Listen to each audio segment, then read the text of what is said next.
Hello everyone, welcome to the Life Silv Academy. Life Silv Academy में आप सभी का बहुत बहुत स्वागत है। मेरा नाम पवन सिंह है और मैं आपका क्वांट का फैकल्टी हूँ। और आज की क्लास में आप सभी का बहुत स्वागत है। सो माय डियर स्टूडेंट्स, आज की क्लास में हम पढ़ने वाले हैं time and work.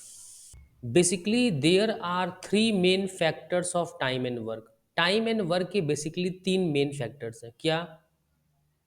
Time taken to complete a certain job. Time taken to complete a certain job वो क्या है? कैपिटल टी है। वर्क डन वो कितना है? Capital W. And efficiency of each person जिसको हम रिप्रेजेंट करते हैं कैपिटल ई से। अब एक एक करके हम इन तीनों को क्या करेंगे? बारीकी से पढ़ेंगे। Time taken to complete a certain job क्या हो गया? टाइम। ये टाइम हो गया। और वर्क, वर्क मतलब क्या होता है? वर्क क्या होता है? अगर मैं सपोज आपसे कहता हूं कि एक वर्क है, क्या है वर्क? कि यहाँ पे ब्रिक्स पड़े हुए हैं। सपोज कीजिए यहाँ पे 10 ब्रिक्स पड़े हुए हैं, या मान लीजिए कुछ ब्रिक्स पड़े हुए हैं यहाँ पे। और इन ब्रिक्स को क्या करना है आपको? इन ब्रिक्स को क्या करना है आपको? उठाकर एक प्लेस ए से दूसरे प्लेस बी तक ले जाना है। ओके, दूसरे प्लेस बी तक इनको आपको क्या करना है? ले जाना है। तो ऑब्वियस सी बात है, आपको इस कार्य को करने के लिए कुछ टाइम लगेगा। आपको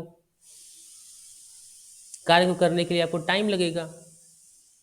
और वो डिपेंड करता है कि हर एक बंदे पे। मान लीजिए कि अब मैंने एक पर्सन राम ले लिया। ठीक, मान लीजिए एक पर्सन राम है, एक पर्सन श्याम है। तो ये डिपेंड करता है कि कोई ज़रूरी नहीं है कि दोनों सेम टाइम में ही ये दसों के दसों ब्रिक्स उठा के एक से बी, ए से बी पोजीशन पे रख देंगे। वो उनकी कैपेसिटी पे डिपेंड करता है, वो उनकी क्षमता पे डिपेंड करता है। अब मान लीजिए राम है। राम क्या है? बहुत मैस्कुलर है। ठीक, राम बहुत मैस्कुलर है, राम बहुत ताकतवर है। तो राम क्या करेंगे? एक बार में दो ईंट जो है वो one one at a time one बार में रख देंगे, वो एक सेकेंड में। तो राम को कितना टाइम लगेगा? 5 सेकेंड लगेगा इस कार्य को करने में। वहीं श्याम की कैपेसिटी है सिर्फ वन। मतलब मैं यहाँ लिख दूँ कि मान लीजिए कि कैपेसिटी की बात कर रहा हूँ, क्षमता की बात कर रहा हूँ मैं। कैपेसिटी ऑफ राम कितना है? राम की कैपेसिटी है आपकी,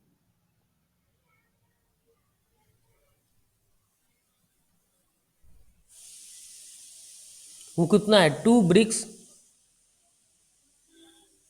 पर मिनट मान लीजिए, पर मिनट। ओके, 2 ब्रिक्स उठा के वो पर मिनट में एक प्लेस से दो प्लेस, एक ए प्लेस ए से लेके बी पे रखते हैं वो।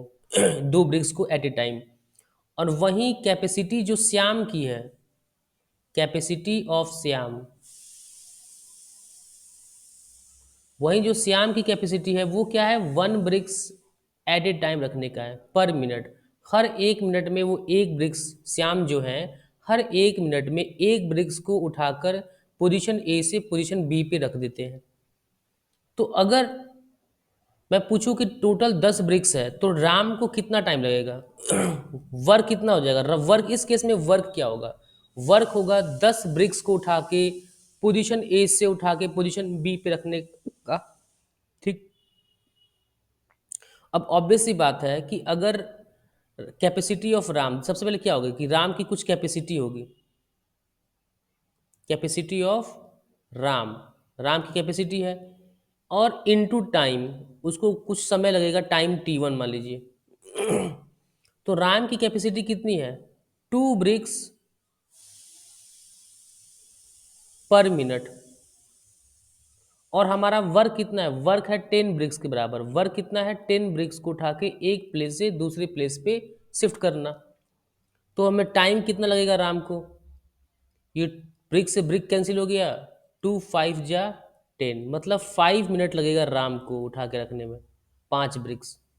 और वहीं अगर मैं श्याम की बात करूं तो टोटल वर्क मतलब हो गया 10 ब्रिक्स। टोटल वर्क कितना हो गया? 10 ब्रिक्स अपॉन एफिशिएंसी कितना हो गया? कैपेसिटी 1 ब्रिक्स पर मिनट,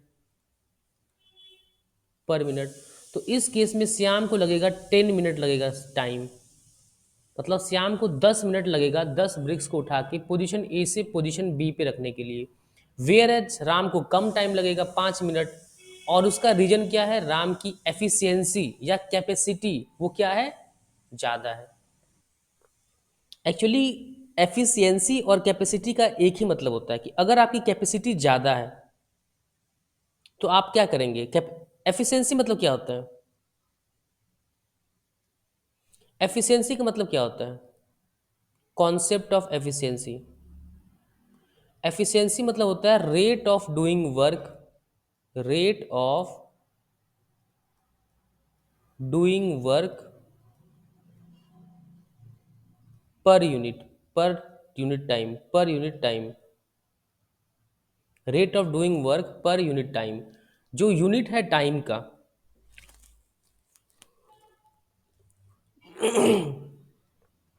अगर अब देखिए यूनिट टाइम का यूनिट कैसे निकालोगे आप लोग सर, ये टाइम की यूनिट क्या होती है, सेकेंड होती है, आर होती है, डे होती है, वो डिपेंड करता है क्वेश्चन टू क्वेश्चन। अगर क्वेश्चन में कह रहा है कि हाउ मेनी डे, मतलब राम को कितना दिन लगेगा, जैसे अभी एक जो क्वेश्चन हमने किया था इसमें मिनट में हम बात कर रहे थे, तो यहाँ पे जो पर यूनिट होगा ना, पर यूनिट मतलब क्या होगा, पर मिनट की बात हो रही है, पर मिनट मतलब हर एक मिनट, प्रत्येक मिनट की बात कर रहा है, पर मिनट की बात कर रहा है, मतलब 1 मिनट की। अगर पर डे के बारे में बात करता, अगर राम को 5 डेज लगते हैं 10 ब्रिक्स को उठा के एक प्लेस ए से बी पे ले जाने के लिए, तो यहाँ पे यूनिट क्या होती, पर यूनिट मतलब पर डे, 1 डे। तो एफिशिएंसी होता है rate of doing work per unit time, और यूनिट टाइम डिपेंड करेगा आपके क्वेश्चन में आंसर डे में फाइंड करना है, मंथ में, ईयर में, आवर में, सेकंड में, वो क्वेश्चन के अकॉर्डिंग डिसाइड होगा आपका यूनिट। ओके, आई होप आपको समझ में आ गया है एफिशिएंसी का कॉन्सेप्ट क्या होता है। तो आप किस रेट से, कितनी तेजी से आप वर्क करते हैं, वो आपका एफिशिएंसी है।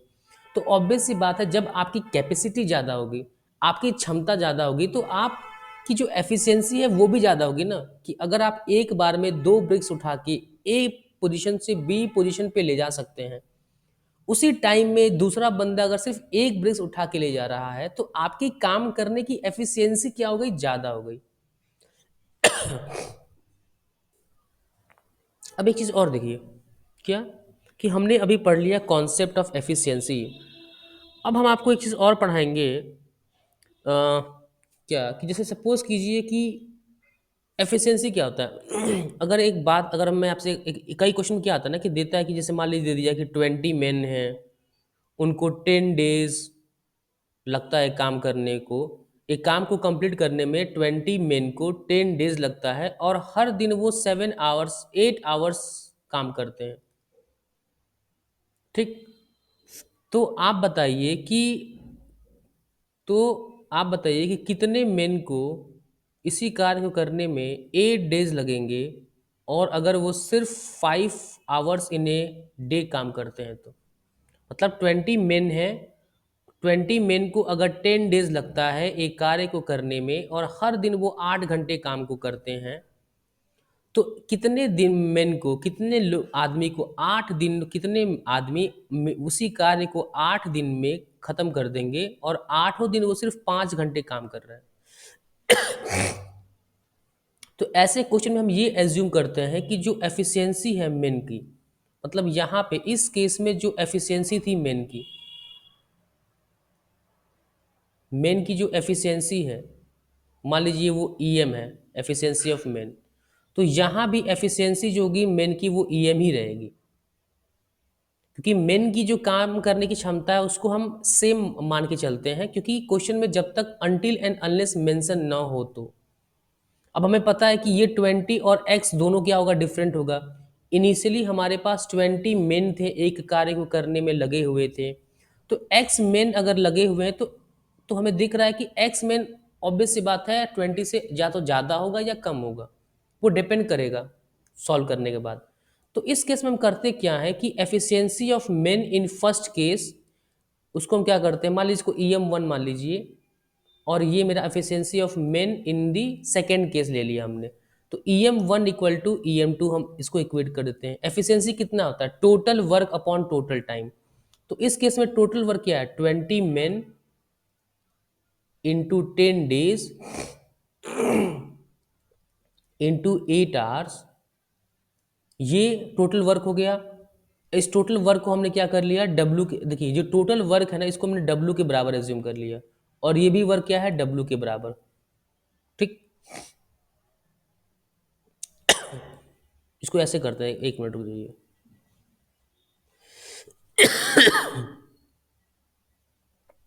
ये वर्क हो गया, तो वर्क को मैं क्या ले सकता हूँ, efficiency of main into number of days, into number of days, या इनटू नंबर ऑफ डेज को हम क्या ले सकते हैं, टाइम। अगर वर्क हमें क्या होता है, वर्क हमें पता है एफिशिएंसी इनटू टाइम होता है, तो वर्क इक्वल टू कितना हो जाएगा, 20 मेन की एफिशिएंसी, 20 मेन की क्या होगी एफिशिएंसी, इनटू टाइम कितना दिया है 10 डेज, और 8 आवर्स वो काम करते हैं। सिमिलरली ये चीज किसके बराबर हो जाएगा, एक्स मेन की एफिशिएंसी, ठीक, into 10 days, into, sorry 10 days into 8 days, into 5 hours. चलिए पढ़ते हैं, क्लास शुरू करते हैं अपना बिना टाइम वेस्ट किए। तो कॉन्सेप्ट ऑफ एफिशिएंसी में क्या है कि अगर सपोज कीजिए कि अगर M1 men can finish work W1 in D1 days and M2 men can finish W2 work in D2 days, तो क्या कह रहा है कि अगर M1 है, M1 men can finish the D1, M1 men है और वो D1 days तक काम करते हैं, तो कितना काम करते हैं, W1 तक काम करेंगे।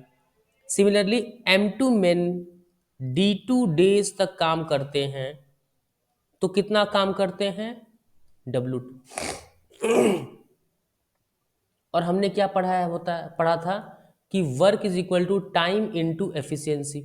तो ये डे क्या है, डे टाइम की क्या है, यूनिट है, मतलब यहाँ पे डे क्या डिनोट कर रहा है, डे डिनोट कर रहा है टाइम, और ये नंबर ऑफ मेन क्या डिनोट कर रहे हैं, नंबर ऑफ मेन डिनोट कर रहे हैं कि एफिशिएंसी को डिनोट कर रहे हैं, एफिशिएंसी डिनोट कर रहे हैं। मान लीजिए M1 men है, तो हर मैन की एफिशिएंसी हम ये एज्यूम करके चलते हैं कि सेम है, लेकिन M1 क्या डिनोट कर रहा है, नंबर ऑफ पर्सन। अगर नंबर ऑफ पर्सन M1 मान लीजिए ज़्यादा है M2 से, मान लीजिए केस ज़्यादा है, और एफिशिएंसी ऑफ मेन का एफिशिएंसी EM है, मतलब हर मेन का एफिशिएंसी सेम है, तो ऑब्वियस सी बात है जब जब नंबर ऑफ मेन ज़्यादा होगा, हर मेन की एफिशिएंसी क्या है, सेम है, तो जब नंबर ऑफ मेन ज़्यादा होगा तो ऑब्वियस सी बात है उनकी जो एफिशिएंसी होगी, कलेक्टिव एफिशिएंसी, वो भी ज़्यादा होगा। ओके। अब देखिए क्या, तो फिर क्या मैं इसको ऐसे लिख सकता हूँ, फ्रॉम इक्वेशन 1 एंड इक्वेशन 2 से मैं क्या ऐसे लिख सकता हूँ, M1 D1 upon W1 equal to 1 और equal to M2 into D2 upon W2 equal to 1। तो इसका मतलब क्या आ गया, यहाँ से ये आ गया एक रिलेशन कि M1 into D1 upon W1 equal to M2 into D2 upon W2, ये एक रिलेशन आ गया। एक तरीका मैंने आपको ये रिलेशन का समझा दिया कि ये रिलेशन जो है वो कैसे आ रहा है।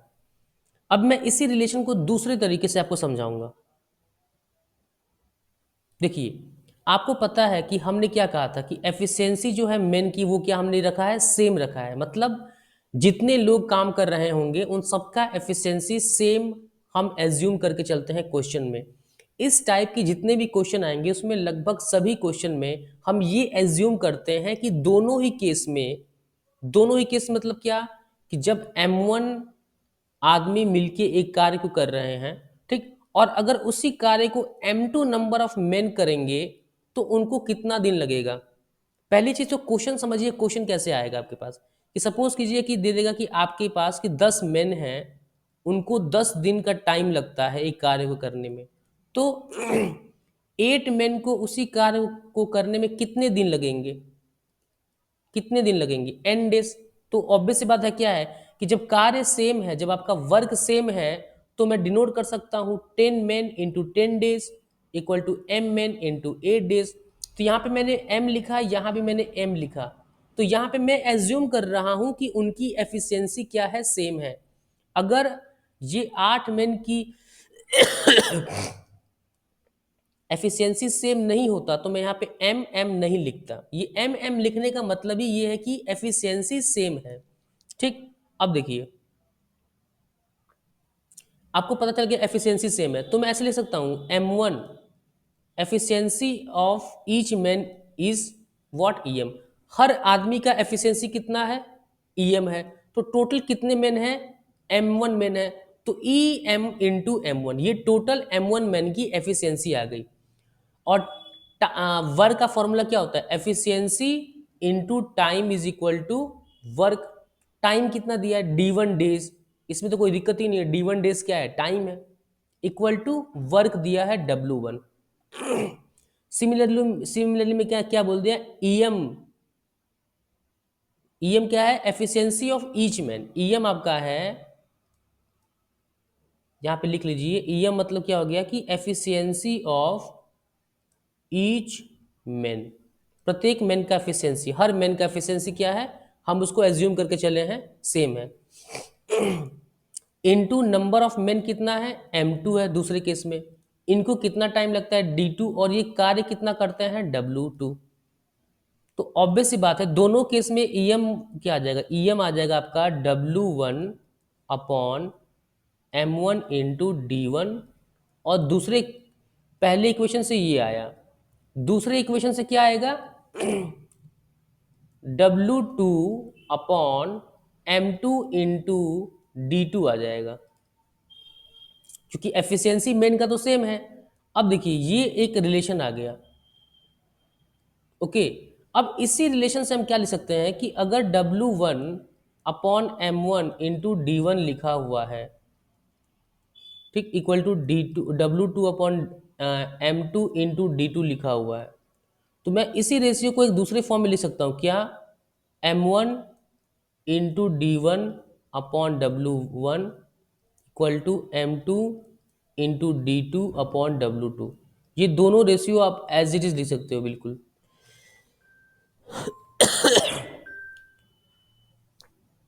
इसको क्या कर सकते हो, ये क्या है, दोनों इंटरचेंजेबल है, ये दोनों रेशियो क्या है, आपस में इंटरचेंजेबल है। मतलब अगर A इज टू बी लिखा हुआ है equal to C is to D लिखा हुआ है, तो मैं इसको B is to A equal to D is to C लिख सकता हूँ। क्यों, पहले केस में देखिए क्या आएगा, पहले केस में क्रॉस मल्टीप्लाई कर दीजिए, तो AD इक्वल टू आ गया BC। दूसरे केस में भी मल्टीप्लाई कीजिए, क्रॉस मल्टीप्लाई, तो यहाँ से क्या आ रहा है, BC इक्वल टू AD। तो ये रेशियो क्या है, सेम है, आपस में इंटरचेंजेबल है। ओके, दोनों रेशियो क्या है, आपस में प्रोपोर्शन में है। तो अब आपको समझ में आ गया कि ये जो हमने रेशियो पहले निकाला था, ये रेशियो हमने पहले निकाला था वो कैसे आ रहा है। बेसिकली ये रेशियो का कॉन्सेप्ट ही है कि एफिशिएंसी जो है मेन की वो है सेम हमने रखा हुआ है। तो उसका जो मेन लॉजिक है वो क्या है कि मेन का एफिशिएंसी सेम है अनटिल एंड अनलेस क्वेश्चन में मेंशन ना हो। बट 99.99% क्वेश्चन में मेन की एफिशिएंसी हम सेम लेके चलते हैं। चलिए आगे बढ़ते हैं। अब सेम, अब यही केस टू में क्या है कि M1 मेन है और D1 डेज काम करते हैं, और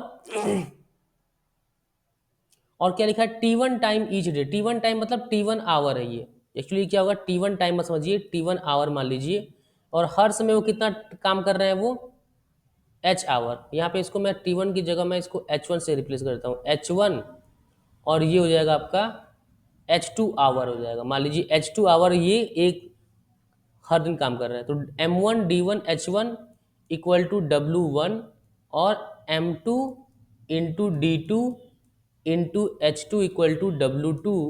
तो यहाँ से क्या आ जाएगा, M1 into D1 into H1 upon W1 equal to M2 into D2 upon H2 upon W1, और ये रेशियो किसके बराबर है, 1 के बराबर। 1 क्यों, क्योंकि जब आप इसको इधर लेकर आओगे तो यहाँ पे क्या बनेगा, 1 ही तो बचेगा, यहाँ पे 1 ही तो बचेगा।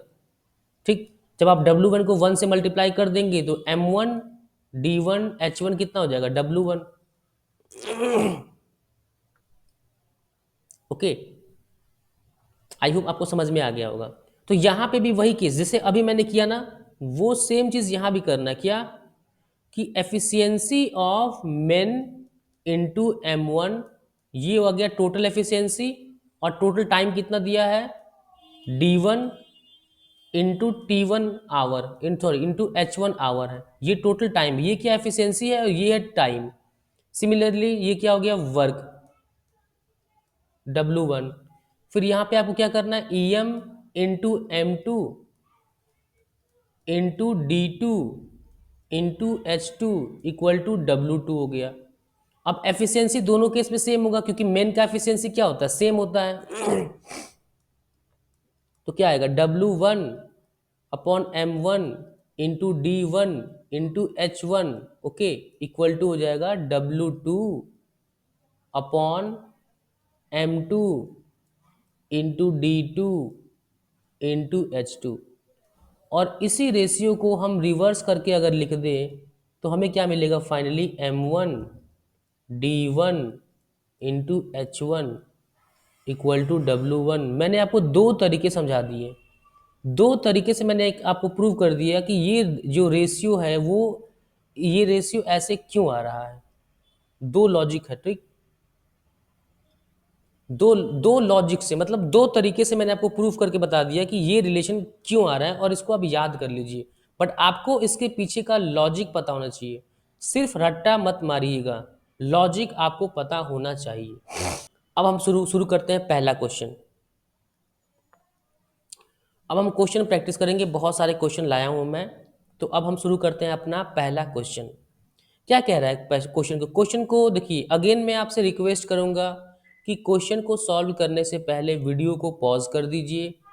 आपने अभी तक जो भी वीडियोस में देखा वो कॉन्सेप्ट हमने पढ़ा, कॉन्सेप्ट को पूरा अच्छे से समझ लीजिए, एक दो बार वीडियो देख लीजिए। जब पूरा कॉन्सेप्ट अच्छे से समझ में आ जाए फिर पहले क्वेश्चन को सॉल्व करने से पहले वीडियो को पॉज करना है, 3 बार अटेम्प्ट करना है, 1 2 3 बार अटेम्प्ट करना है। अगर 3 बार अटेम्प्ट करने में भी क्वेश्चन आपसे नहीं बनता है तो आपको सॉल्यूशन सॉल्व करना है। अब आप पूछोगे सर अगर मेरा एक ही अटेम्प्ट में आंसर आ गया तो कोई बात नहीं, अगर एक अटेम्प्ट में आंसर आ गया तो वीडियो को कंटिन्यू कर जारी रखिए। फिर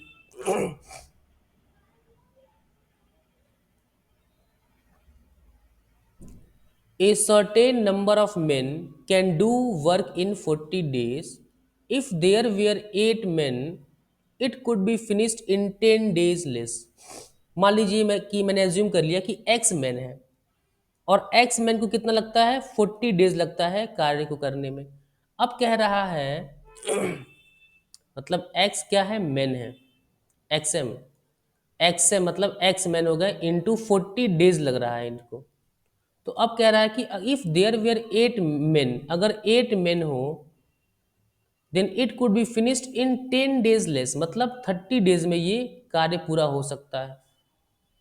तो सबसे पहले क्या हो गया, मेन से मेन कैंसिल कर दीजिए, डे से डे कैंसिल कर दीजिए, ये हो गया 3 और ये हो जाएगा 4, 4 2 8।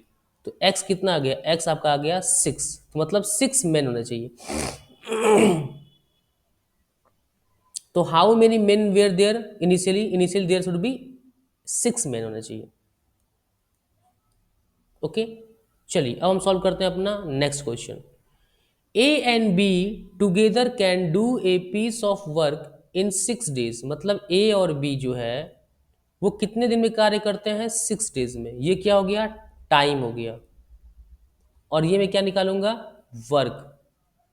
आपको क्वेश्चन को ऐसे ही करना है जैसे मैं सॉल्व कर रहा हूं, अगर आप चाहते हो कि जल्दी से जल्दी आपका आंसर आ जाए तो टाइम वर्क और एफिशिएंसी। अब मैं ऐसे क्यों लिख रहा हूं, इसका एक तरीका है, मैं ऐसे क्वेश्चन को जानबूझ के सॉल्व कर रहा हूं ताकि मेरा क्वेश्चन जल्दी सॉल्व हो जाए। 6 डेज दिया है, ठीक। कह रहा है कि if A can alone do the work in 18 days, अगर ए उसी कार्य को करता है तो 18 डेज में अकेले कर लेता है, then the number of days required for B to finish the work, तो उसी वर्क को बी को कितने दिन लगेंगे, बी को मतलब बी को कितने दिन लगेंगे। तो सबसे पहले वर्क निकालने के लिए क्या करते हैं, दोनों टाइम का जो दो टाइम दिया है 6 और 18, इसका क्या निकालना होता है? एलसीएम। तो 6 और 18 का एलसीएम होता है 18। ओके। तो अब इसको एफिशिएंसी क्या होता है? एफिशिएंसी इक्वल टू क्या होता है? एफिशिएंसी इक्वल टू होता है वर्क अपॉन टाइम। वर्क कितना है? 18। 18 मतलब क्या है? 18 यूनिट मान लीजिए, 18 यूनिट है वर्क है। तो एफिशिएंसी कितना आ गया? 18 यूनिट बाई 6 डेज, मतलब 3 यूनिट पर डे इसका एफिशिएंसी आ गया। किसका? ए का। ए प्लस बी का है, सॉरी। और ए का एफिशिएंसी कितना आ गया? 18 यूनिट डिवाइडेड बाई 18 डेज, क्योंकि ए को लगते हैं 18 डेज। तो ए की एफिशिएंसी आ गई 1 यूनिट पर डे। तो अगर ए प्लस बी की एफिशिएंसी है 3 और सिर्फ ए की एफिशिएंसी है 1, तो बी की एफिशिएंसी कितनी हो गई? 2 यूनिट पर डे। तो बी को कितने टाइम लगेंगे? टोटल वर्क मतलब 18 unit upon efficiency of B, 2 9 जा 18, मतलब बी को लगेंगे 9 डेज। तो आपने देखा कि क्वेश्चन कितना जल्दी हमने सॉल्व कर लिया।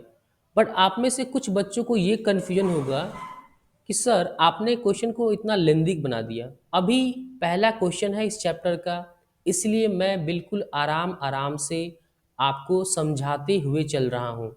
लेकिन जब आपको यही क्वेश्चन प्रैक्टिस करना है खुद से, जब आपको खुद करना है, जब आपको पेपर में एग्जामिनेशन में ये क्वेश्चन सॉल्व करना होगा, तो आपको डायरेक्टली करना है, डायरेक्ट क्वेश्चन करना है, किसी को एक्सप्लेन थोड़ी करना है आपको। चलिए ये क्वेश्चन सॉल्व करते हैं। क्या कह रहा है कि 6 मेन प्लस 8 वीमेन को कितने दिन लगते हैं कार्य को करने में? किसी टाइम किसी वर्क को करने में 10 डेज लगते हैं। तो ये पूछ रहा है कि 3 मेन 4 वीमेन को कितना टाइम लगेगा उसी वर्क को करने में। मान लीजिए वर्क है डब्लू। तो एक बात बताइए कि अगर मैं इसको ऐसे ले सकता हूँ, 3 मेन प्लस 4 वीमेन और 2 मैंने बाहर निकाल लिया इंटू 10 डेज। ठीक, ये क्या था? मेरा वर्क है। 3 मेन इंटू 4 वीमेन, ये 2 क्या हो जाएगा? 10 से मल्टीप्लाई, मतलब 20 डेज। तो इसका मतलब क्या हो गया कि 3 मेन 4 वीमेन को कितना टाइम लगेगा? 20 डेज लगेगा उसी काम को करने में। ओके, आई होप आपको समझ में आ गया होगा। चलिए हम चलते हैं अपने नेक्स्ट क्वेश्चन पे। A and B can complete the work in 24 days and 16 days respectively. A और बी को कितने दिन लगते हैं? ए को लगता है 24 डेज, बी को लगता है 16 डेज। अब मैं आपको डायरेक्ट सॉल्व करके बताऊंगा। ठीक, they started the work together and after 6 days be left the work. In how many days A alone can complete the remaining work. अब सबसे पहले क्या था? यहाँ पे क्या था? टाइम।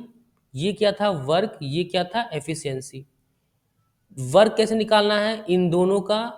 इन दोनों टाइम का क्या निकालना होता है? एलसीएम। अब देखिए एलसीएम कैसे निकालना है। 8 3 जा 24, 8 2 जा 16। ये एक्चुअली लिखा क्या है? 24 और 16 लिखा है, लेकिन मैंने जो इन दोनों का जो हाईएस्ट कॉमन फैक्टर है, दैट इज एचसीएफ, मैंने वो कॉमन ले लिया। वो क्या है? 8 है। अब अंदर जो आपको दिख रहा है ये क्या है? दो को प्राइम नंबर है। दो को प्राइम नंबर है। और आपको पता होगा कि दो को प्राइम नंबर का, दो या दो से ज्यादा को प्राइम नंबर का जो एलसीएम होता है वो होता है product of all the numbers. तो 8 इंटू 3 इंटू 2 हो जाएगा क्या? एलसीएम। तो 8 3 जा 24 इंटू 2 हो जाएगा 48। तो 48 क्या हो जाएगा? इसका एलसीएम, मतलब वर्क। तो 48 वर्क अपॉन टाइम क्या होता है? एफिशिएंसी। तो ए की एफिशिएंसी आ जाएगी 2 और बी की एफिशिएंसी आ जाएगी 16 3 जा 48 3। अब कह रहा है कि they started the work together. Starting में दोनों ने वर्क को, कार्य को करना शुरू किया था साथ में, लेकिन 6 दिन बाद बी जो है वो कार्य को छोड़ देता है। तो in how many days alone B can complete the A can complete the work. तो ए प्लस बी कितने दिन साथ में कार्य करते हैं, काम करते हैं? 6 दिन के लिए। उसके रिमेनिंग डे में ए अकेला कार्य करता है, तो ये कितने के बराबर होगा? वर्क के बराबर। ए प्लस बी की एफिशिएंसी कितनी है? 2 + 3 5 इंटू 6 इंटू एन इंटू ए की एफिशिएंसी है 2, ये हो गया 48। तो यहाँ से n की वैल्यू कितना आ जाएगा? 9×2 = 18। तो 9 डेज लगेंगे ए को एलॉन अकेले काम को करने में। चलिए अगला question. A completes 1/3 of the work in 20 days. मतलब ए जो है वर्क का 1/3 ऑफ द वर्क को कंप्लीट करने में कितना टाइम लगाता है? 20 डेज लगाता है। 20 डेज लगाता है। तो ऑब्वियस सी बात है 20 × 3 60 डेज में वो क्या क्या करेगा? वर्क को करेगा। ओके मतलब A into 20 days is equal to work upon 3। जब आप 3 से यहाँ मल्टीप्लाई करोगे तो A into 60 days equal to क्या हो जाएगा? वर्क। और ये ए क्या है? बेसिकली एफिशिएंसी ऑफ ए है, ये एफिशिएंसी ऑफ ए है। तो ए को कितना टाइम लगेगा? ए को लगेगा 60 days. And B completes half of the work in 15 days. अगर बी हाफ वर्क कंप्लीट करता है 15 डेज में, तो 15 × 2 मतलब 30 डेज में वो पूरा वर्क करेगा। तो बी को लग गया कितना? 30 डेज। सेम वही करना, टाइम, वर्क, एफिशिएंसी, इन दोनों का क्या निकालना है? LCM, that will B 60। ए की एफिशिएंसी हो गई 1, बी की एफिशिएंसी हो गई 2। अब कह रहा है कि in how many days required to A and B together can complete the work. A और बी टुगेदर कितने दिन में काम करेंगे?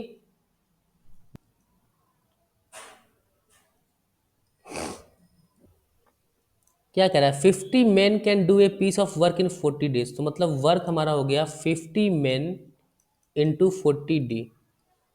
दे started together and after some days 10 men left. मतलब 50 days 50 men into X days क्या कर रहे हैं? साथ में काम करते हैं।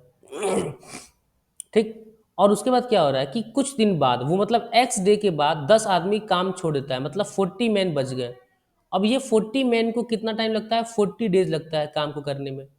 तो ये हो गया 2000 माइनस 1600 इक्वल टू कितना हो जाएगा? इक्वल टू हो जाएगा 50m into x.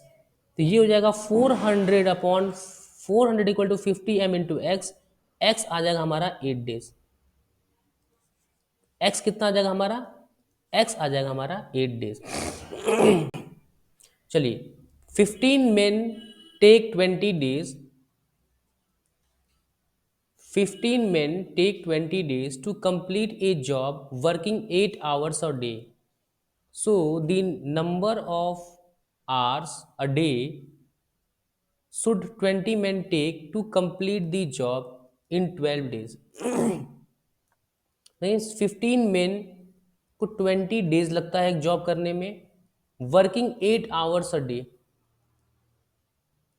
Equal to करें कि the number of hours a day should 20 men work. 20 men work, man कितने हैं? 20।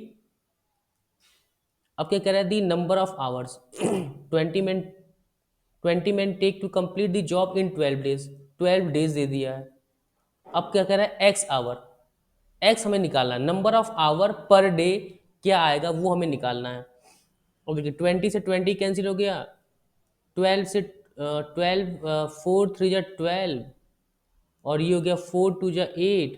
ये देखिए 3 5 = 15। तो एक्स कितना आ गया? 10 आवर्स आ गया। एक्स कितना आ जाएगा हमारा? 10 आवर, मतलब सेकेंड ऑप्शन। अब चलिए सॉल्व करते हैं अपना नेक्स्ट क्वेश्चन। इस क्वेश्चन को ध्यान से पढ़िए क्या कह रहा है। 20 boys can finish a work in 15 days and 15 girl can finish the same work in 12 days। Means 20 boys can finish the work in 15 days and 15 girl can finish the same work in 12 days। तो हमने क्या किया, work को equate कर दिया, दोनों case में work को हमने क्या कर दिया, इक्वेट कर दिया। 15 से 15 कैंसिल, डी से डी कैंसिल, 4 3 जा 12, और ये हो गया 4 5 जा 20, मतलब 5b इक्वल टू कितना आ गया, 3g आ गया। तो b और g का रेशियो कितना आ गया, 3:5। सो ये बेसिकली क्या एफिशिएंसी है, एफिशिएंसी ऑफ b और एफिशिएंसी ऑफ g का रेशियो आ गया। अब हम पहले टोटल वर्क निकाल लेते हैं। टोटल वर्क कितना दिया, 20 बॉयज, 20 बॉय का हमने एफिशिएंसी क्या ले लिया, बॉय का 3, तो 20 × 3 × 15, ये क्या आ गया, टोटल वर्क आ गया। अब इस टोटल वर्क को कितने बॉयज करते हैं, 40 बॉय, मतलब 40 × 3 वर्क अपॉन एफिशिएंसी। 40 बॉय का एफिशिएंसी कितना है, 40 × 3, 20 गर्ल हैं तो 20 गर्ल की कितनी, हर गर्ल की एफिशिएंसी कितनी है, 5।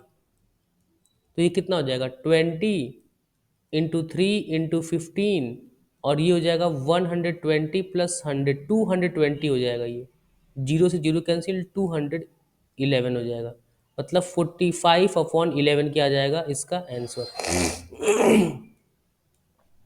फर्स्ट ऑप्शन क्या हो जाएगा, इसका आंसर हो जाएगा। ओके, चलिए फिर हम बढ़ते हैं अपने नेक्स्ट क्वेश्चन पे।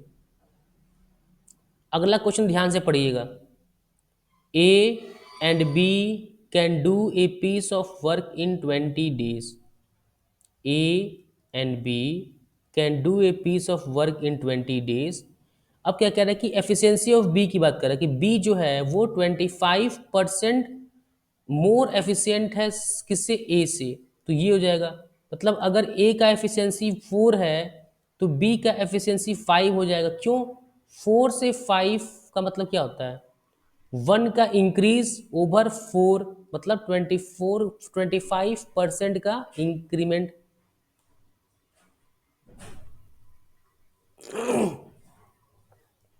ओके, अब देखिए आगे देखिए। If C joint with them and the work finished in 15 days। पहले हम टोटल वर्क निकालते हैं। टोटल वर्क कितना आ रहा है, टोटल वर्क आ रहा है 20 क्या है, डेज है, और उनका एफिशिएंसी कितना ए और बी का, 5 + 4 9, मतलब 180 यूनिट क्या आ गया, टोटल वर्क।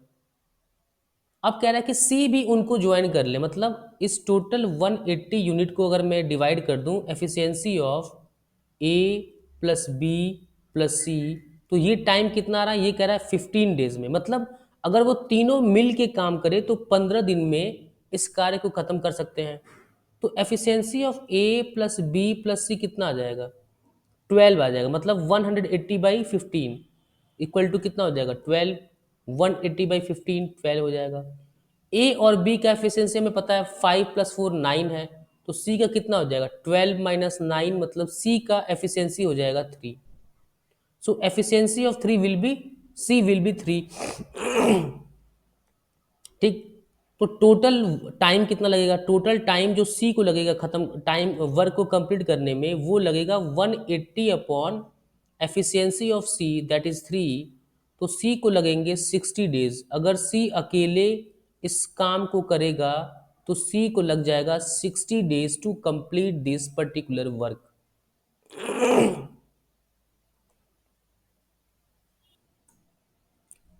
हाँ, Mahesh can do a work in 24 days. He worked alone for 6 days, and Naren alone finishes the remaining work in 12 days. In how many days both of them together can complete the work? क्या कह रहा है कि महेश जो है वो 24 days काम करता है, 24 डेज। मतलब महेश जो है वो 24 डेज काम करता है। ठीक, और क्या कह रहा है कि he worked alone for 6 days and the Naren alone finishes the remaining work in 12 days। तो अगर मैं वर्क की बात करूं तो efficiency of Mahesh into 24 days, ये क्या हो गया, efficiency of Mahesh into time that is 24 days.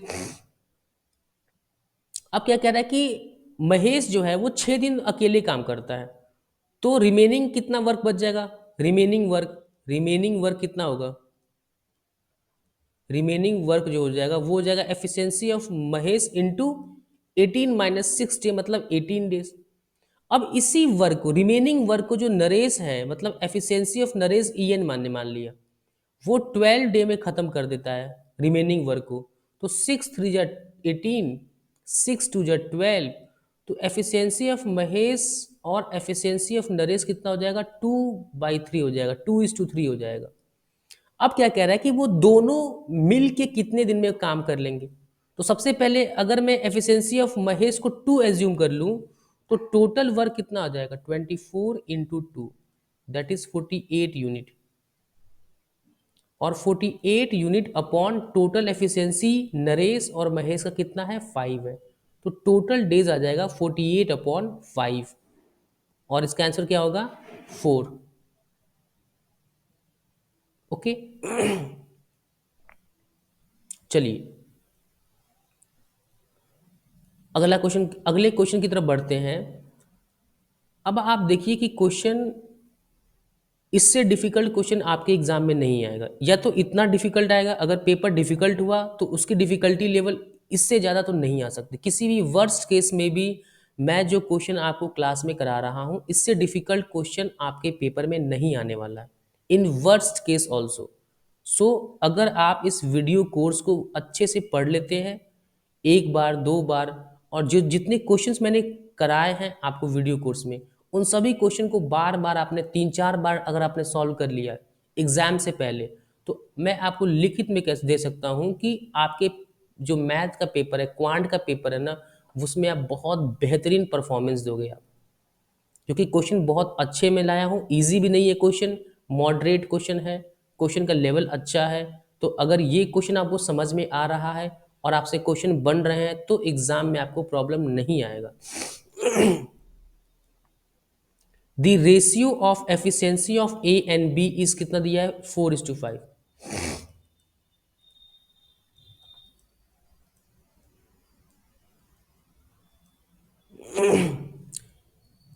If A can do the work alone in 30 days, अगर ए सिर्फ अकेले काम कर रहा है, तो एफिशिएंसी ऑफ ए इंटू 30 कितना आ गया, वर्क आ गया 120 यूनिट वर्क है। And C can do the work alone in 60 in 20 days, तो total work upon efficiency, total work efficiency of C कितना होगा, total work upon total time taken by C, वो है 6, सॉरी वो है 20। तो 26 × 120, मतलब एफिशिएंसी ऑफ सी कितना हो जाएगा, efficiency of A is to efficiency of B is to efficiency of C हो जाएगा 4:5:6 हो जाएगा। अब क्या कह रहा है कि find the number of days taken to complete the job if all of them work together.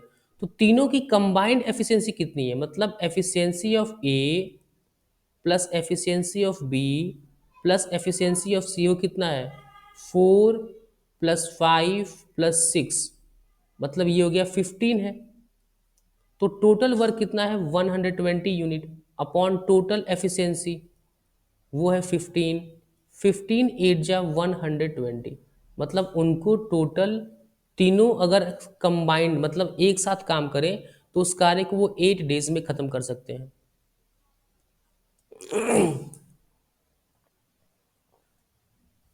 ठीक।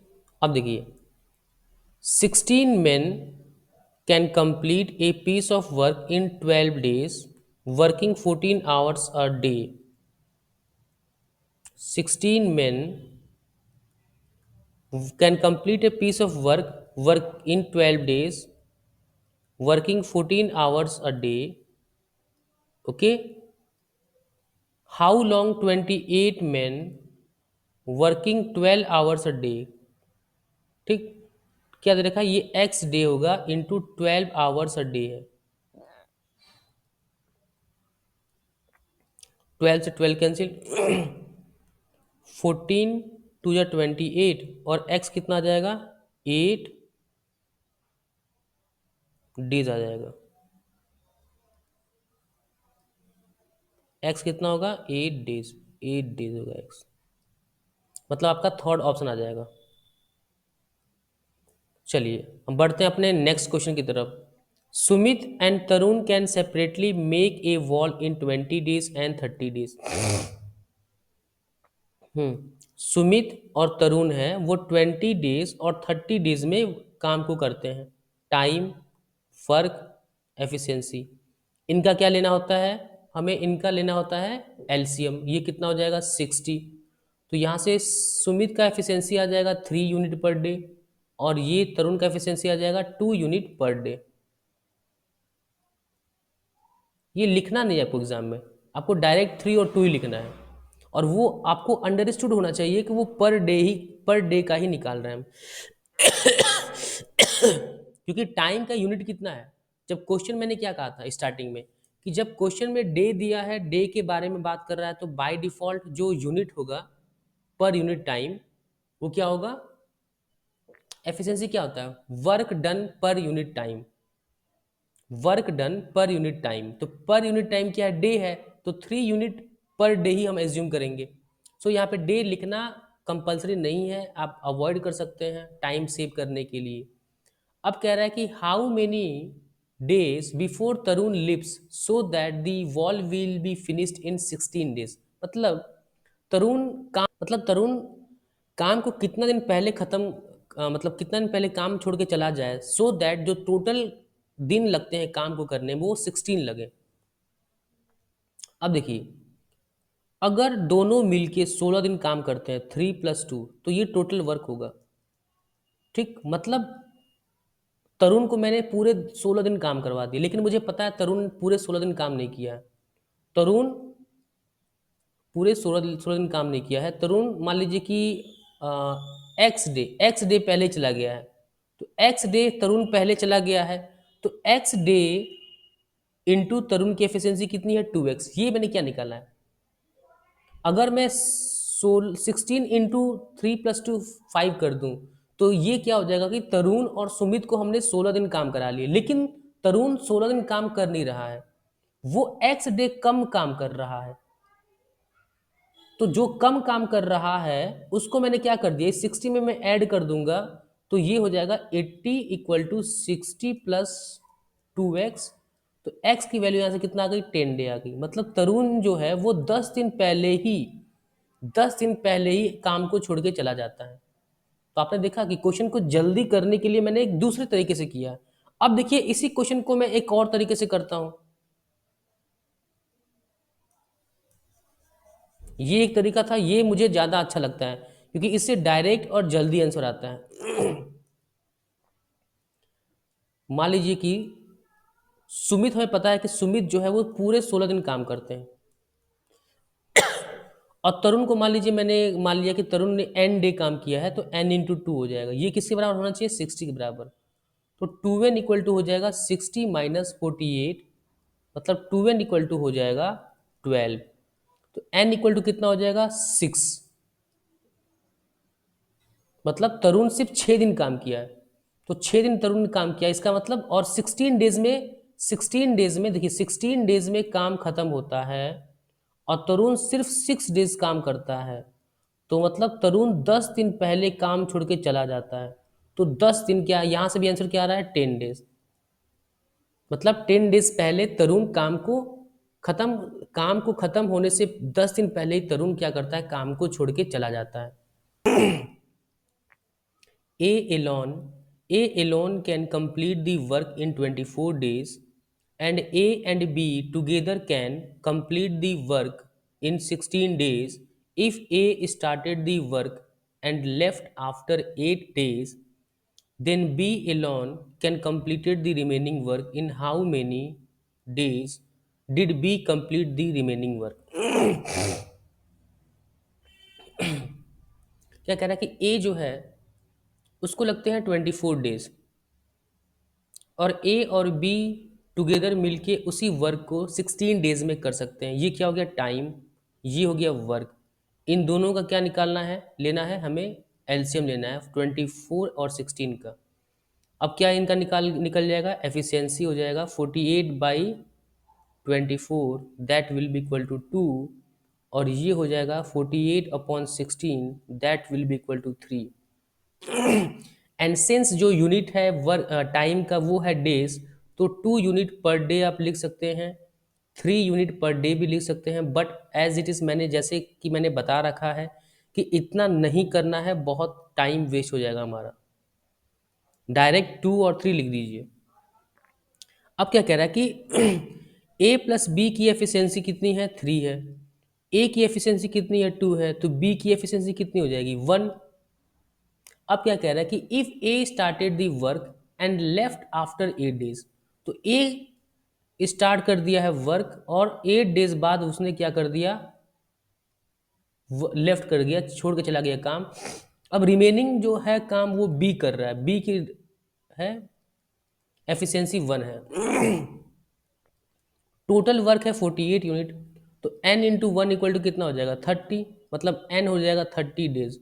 तो रिमेनिंग वर्क को कंप्लीट करने में b को अकेले लग जाएगा 30 डे, 30 दिन लगेगा, 30 डेज लग जाएगा b को अकेले रिमेनिंग वर्क को कंप्लीट करने में। क्वेश्चन में कि while working 7 hours a day, A alone can complete a piece of work in 6 days and B alone in 8 days। मतलब कह रहा है कि efficiency of A, वर्क क्या होता है, efficiency into time. efficiency of A into time कितना लग रहा है A को, 6 डे इंटू 7 आवर। ठीक, efficiency of A and time taken by A equal to efficiency of B and time taken by B। अब क्या कह रहे हैं, B की efficiency और B को कितने दिन लगते हैं, B को लगते हैं 8 डेज लगते हैं, सिर्फ 8 days.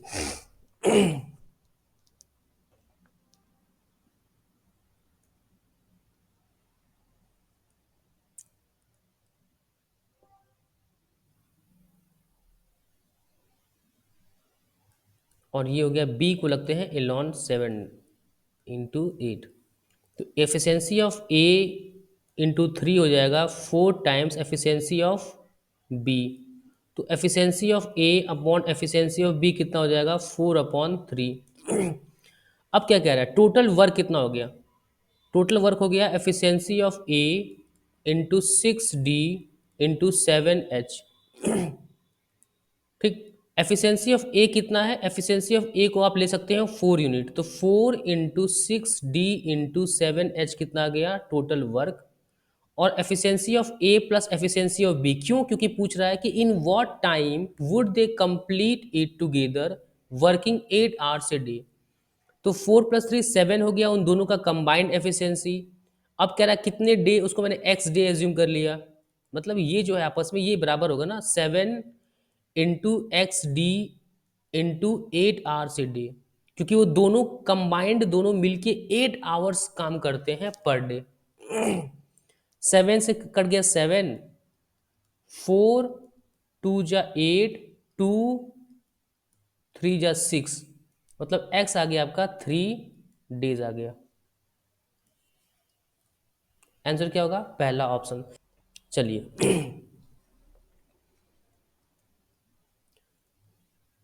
A and B can do a piece of work in 10 days, मतलब A प्लस B जो है वो 10 डेज में अपना वर्क कंप्लीट करते हैं टुगेदर, साथ में मिलके।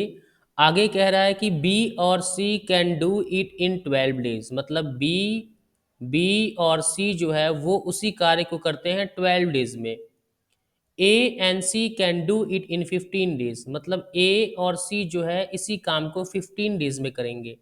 तो टोटल वर्क क्या निकल जाएगा, इन तीनों का क्या निकल जाएगा, एलसीएम, और वो कितना आएगा 60।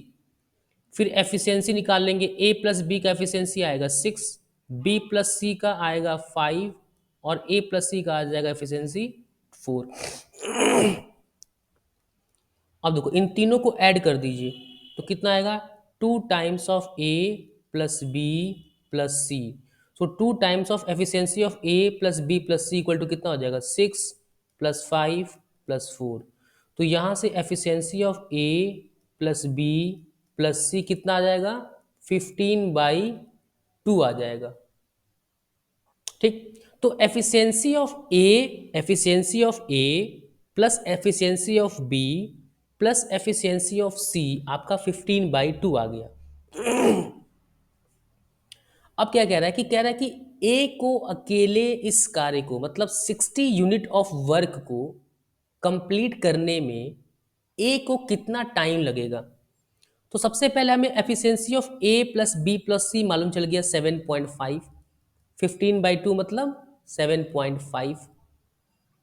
अब ए प्लस सी मालूम चल गया, तो अगर ए प्लस सी में मुझे सिर्फ बी प्लस सी की एफिशिएंसी मालूम चल जाए तो मैं ए की एफिशिएंसी निकाल सकता हूँ। बी प्लस सी की एफिशिएंसी यहाँ से निकल जाएगा सेकेंड वाले पार्ट से। बी प्लस सी की एफिशिएंसी कितनी है 5।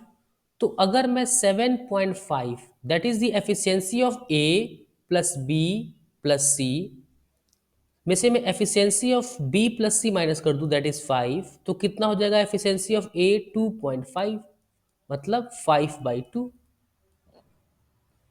Total work upon efficiency of A, तो total work upon efficiency of A क्या होगा time taken by A to complete the work. Total work है 60 अपॉन एफिशिएंसी ऑफ ए है 5/2, 2 चला जाएगा ऊपर, 5 12 जा 60, तो ए को लगेगा 24 डेज। ओके, आई होप आपको समझ में आ गया होगा। चलिए, ए को लगेगा 24 डेज। बढ़ते हैं अपने अगले क्वेश्चन की तरफ। सॉरी, इस क्वेश्चन में क्या कह रहा है? कह रहा है कि x can copy 80 pages in 20 hours. X can copy 80 pages in 20 hours. X and Y together can copy 135 pages in 27 hours. Then Y can copy 20 pages in how many hours? तो अब देखिए x की अगर मैं efficiency निकालूं तो कितना होगा टोटल वर्क। वर्क क्या है यहाँ पे वर्क है 80 पेजेस। पेजेस है कि कितने पेजेस वो क्या कर रहा है कॉपी कर रहा है। एक्स का वर्क क्या है? वर्क है नंबर ऑफ पेजेस कॉपी। तो नंबर ऑफ पेजेस कितना कॉपी कर रहा है वो 80 पेजेस। कितने टाइम में 20 आवर्स में। तो एफिशिएंसी यहां से कितना हो गया 4 पेज पर आवर। अगर मैं efficiency of X plus Y निकालूं तो कितना आएगा 135 अपॉन 27 मतलब ये कितना हो जाएगा 135 पेजेस जो है वो x और y दोनों के द्वारा कॉपी किया जाता है। कितने आवर्स में 27 आवर्स में। 27 आवर्स में। तो अगर मैं इसको कैलकुलेट करूं तो ये आएगा 5 पेजेस पर आवर। तो efficiency of x plus y minus efficiency of x कर दूं तो मुझे यहां से क्या मिल जाएगा efficiency of y। Efficiency of x plus Y है 5 माइनस एफिशिएंसी ऑफ x है 4, तो एफिशिएंसी ऑफ y मेरा निकल गया। एफिशिएंसी ऑफ y कितना आ जाएगा 1 पेज पर आवर। 1 घंटे में 1 पेज कॉपी करेगा y, तो 20 पेज को कॉपी करने में y को लगेंगे 20 आवर्स मतलब फर्स्ट ऑप्शन। देखा कितना इजी कॉन्सेप्ट है। अगर आपको कॉन्सेप्ट समझ में आ गया तो क्वेश्चन में कोई दम नहीं है। किसी भी इनफैक्ट किसी भी क्वेश्चन में जितने भी मैंने क्वेश्चन कराए हैं 20-25 क्वेश्चन अभी तक, उन किसी भी क्वेश्चन में कोई दम नहीं है। अगर आपका लॉजिक अगर आपका कॉन्सेप्ट बहुत अच्छा है तो, और अगर आपका कॉन्सेप्ट ही वीक है तो इजी से इजी क्वेश्चन भी आपके लिए डिफिकल्ट लगेगा। सो पढ़ाई क्या होता है क्वांट या कोई भी सब्जेक्ट एक परसेप्शन की तरह होता है कि अगर आपको चीज़ें कॉन्सेप्ट पता है तो आपके लिए वो पर्टिकुलर सब्जेक्ट या क्वांट हो या रीजनिंग हो या वॉटेवर हो वो आपके लिए इजी लगेगा।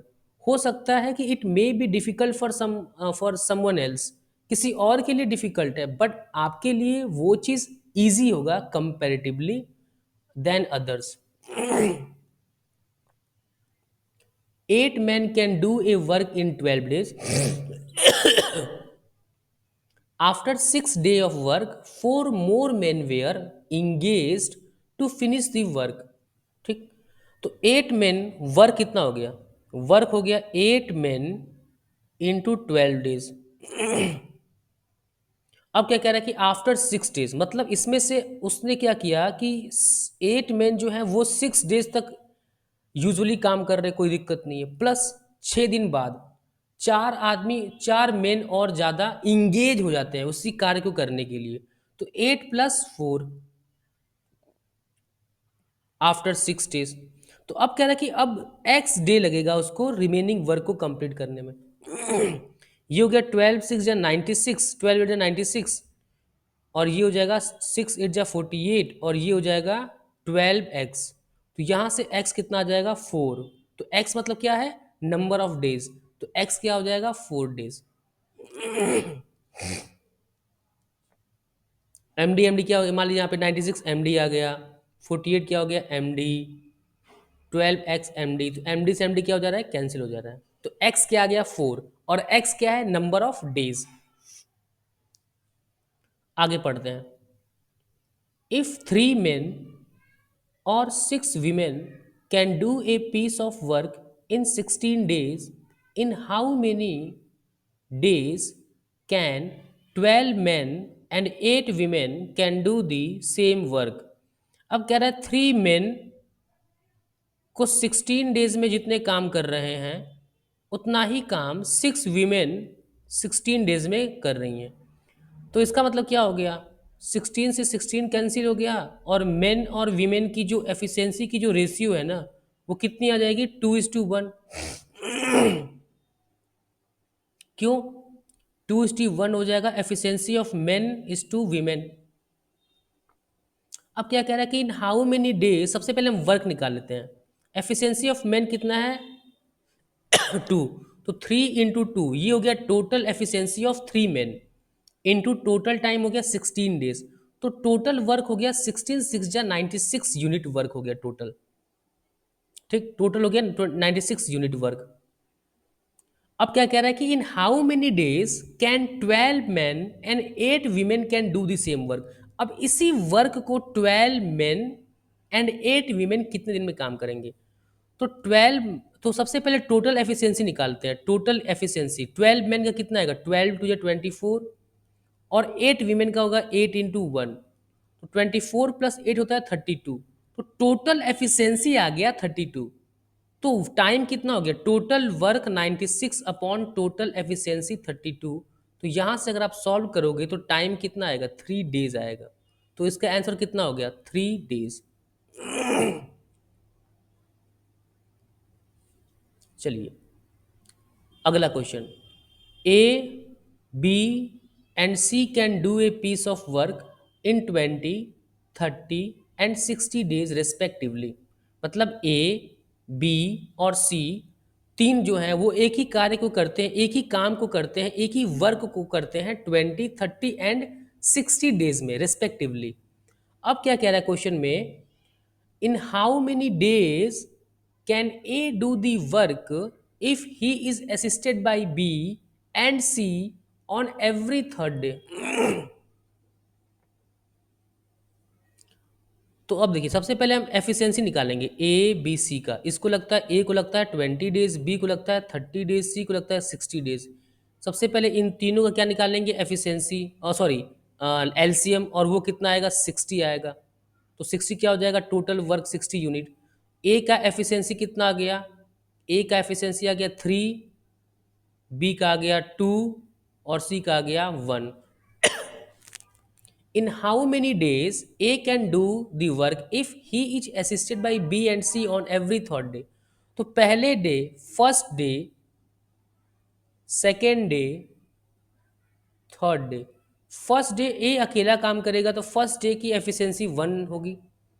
सेकेंड डे भी ए अकेला काम कर रहा है, एफिशिएंसी 1। थर्ड डे में ए, बी, सॉरी एफिशिएंसी 1 नहीं है, ए का एफिशिएंसी कितना है 3 है।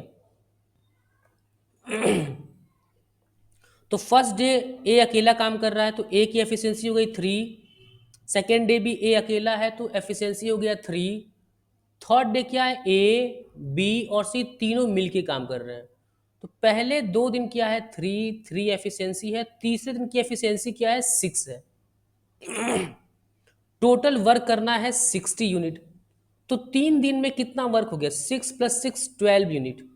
12 यूनिट वर्क किया जा रहा है कितने दिन में, 3 दिन में। मतलब 3 डेज में जो वर्क हो रहा है वो 12 यूनिट का हो रहा है। तो 12 4 जा 48।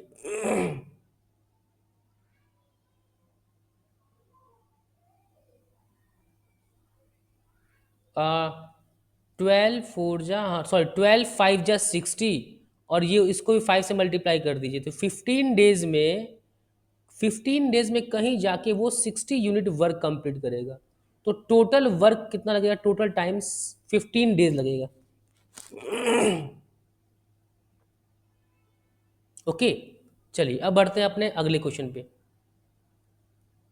इफ 12 men और 24 boys can do A work in 60 days, देखिए 12 men को 66 डेज लगते हैं काम करने में, या 24 बॉयज को 66 डे लगते हैं काम करने में। तो यहाँ से अगर आप देखेंगे तो मेन की एफिशिएंसी और बॉयज़ की एफिशिएंसी, तो मेन की एफिशिएंसी बॉय की एफिशिएंसी से कितनी है, 2 गुना है। अब क्या कह रहा है कि number of days in which 15 main and 6 boy can do it. अब ऐसा क्वेश्चन हमने एग्जैक्टली इसके पहले किया था, अभी कुछ देर पहले। सबसे पहले हम वर्क निकालेंगे, टोटल वर्क। 12 मेन, मेन की एफिशिएंसी है 2, तो टोटल एफिशिएंसी आ गया 12 मेन का, और टोटल टाइम कितना है 66 डे। तो टोटल वर्क कितना आ गया 24 इंटू 66 यूनिट टोटल वर्क है। अब क्या कह रहा है 15 मेन, अब हम एफिशिएंसी निकालते हैं 15 मेन की। 15 मेन की एफिशिएंसी हो गई 15 + 2 30, प्लस 6 बॉय की एफिशिएंसी हो गया इतना। तो टोटल एफिशिएंसी कितना हो जाएगा, ये हो जाएगा 15 टू 30, और ये हो जाएगा 36 हो जाएगा। तो टाइम कितना लगेगा, total work upon total efficiency. 6 जा 36, ये हो गया 11, 6 4 जा 24, मतलब टाइम लगेगा 44 डेज। तो ये कितना हो गया, 44 डेज लगेगा। चलिए बढ़ते हैं अपने अगले क्वेश्चन की तरफ। A certain number of man, a certain number of men can complete a piece of work in 60 days. Okay, if there were 8 more men, the work could be finished in 10 days less the number of men originally was. मतलब a certain number of men है, मैंने इसको x men मान लिया, can complete a piece of work in 60 days. If there were 8 more men, मतलब x plus 8, the work could be finished in 10 day less, मतलब 60 minus 10 मतलब 50 days। 0 से 0 cancel, ठीक। अब ये कितना हो जाएगा, ये हो गया मेन, तो ये मेन से मेन कैंसिल, तो 6x इक्वल टू कितना हो जाएगा, 5x प्लस 8, 5 जा 40, x की वैल्यू आ गई 40। तो कितने मेन हो गए, मतलब 40 मेन हो गए। तो ओरिजिनली कितने मेन थे, 40 मेन थे। और ये हमारा क्वेश्चन, ये हमारा जो चैप्टर था टाइम एंड वर्क का, वो होता है ख़त्म। So thank you watching my class.